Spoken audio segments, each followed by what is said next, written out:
This is going to go through how to start editing your photos for Skill Builder 1. So you should have the photos for Skill Builder 1 downloaded from Schoology already.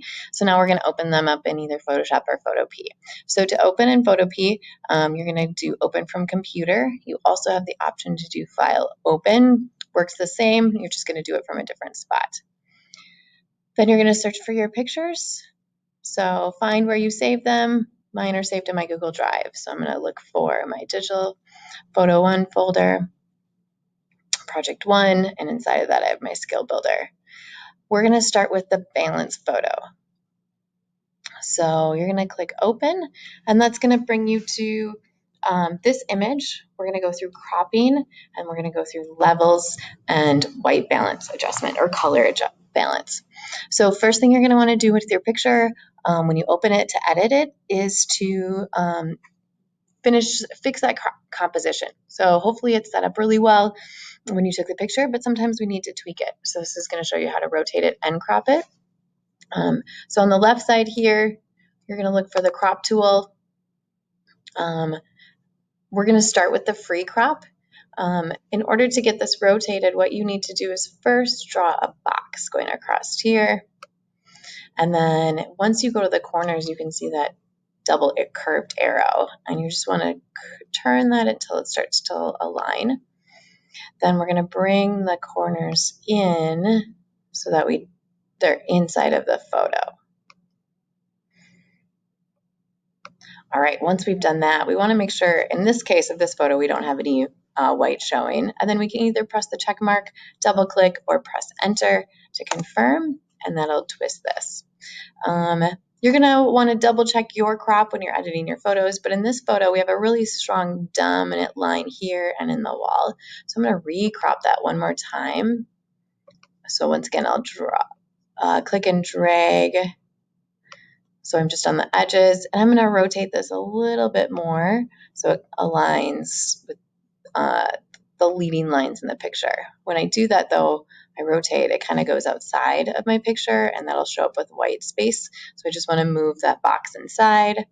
And I'm looking that this is on rule of thirds here, and then this is pretty close to rule of thirds here. I'm going to press enter. That looks much better, much straighter. All right, now we're going to go to our adjustments. And for this one, we want to do, and for each picture, we want to do a value and color adjustment. So we're going to start with levels. So down on the bottom of our screen on the right side, we've got our layers palette. So we're going to click and we're going to do adjustment, and then we're going to choose levels. When we choose levels, I'm going to move this to the side a little bit so we can see the picture better for the moment.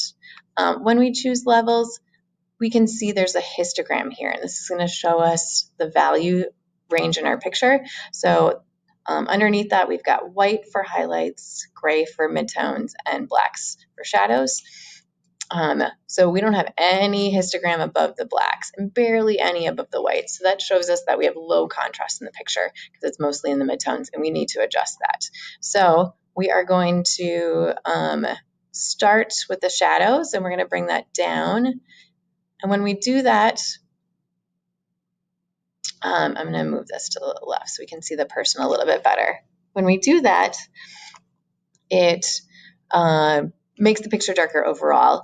We want those shadows to look correct, but now we got to brighten up those highlights. So I'm going to go to the whites here. I'm going to move it to the left, and you can see now we've got those brighter highlights. We want to make sure we're not making it too bright so we can't see the details, so we want to find a balance there.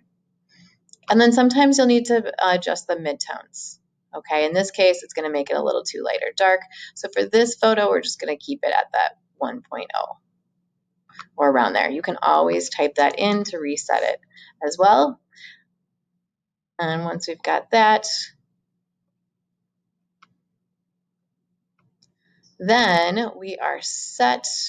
And what happens, I'm going to move this so you can see it, is you can see in my levels, so here's my layers, I've got my background that's showing me my image, and above it, it puts my levels. So this is a non-destructive edit because it's not going to change the pixels of the image. I can delete it at any time. I can take the eye or visibility off so I can see what my picture looks like without it versus with it, and that's a good change. In my history, it also shows me the steps that I've taken. So I opened it, cropped it twice, did a new adjustment layer, and it changed that adjustment layer. I can always go backwards. So if I click on the crop tool, the word crop tool right now, it just undid everything I did. So you can go backwards that way, or you can click on back to where you want to go forward. Okay.